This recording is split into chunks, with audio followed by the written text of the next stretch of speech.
বন্ধুরা দেখতে পাচ্ছেন একটি পাখির বাচ্চা তার বাসা থেকে পড়ে গিয়েছিল। তারপর আমার ছোট ভাই আব্দুর রহিম সে এটা নিয়ে এসেছিল বাসায়। এখন আমরা পাখিটা আবার তার বাসায় দিয়ে আসবো।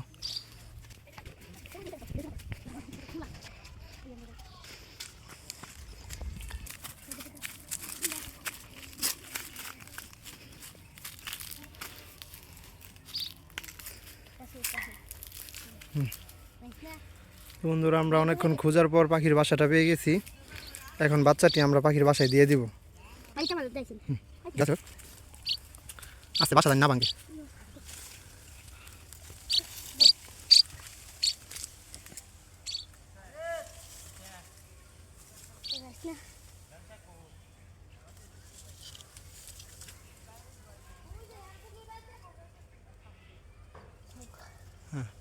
আস্তে করে নেই মজা।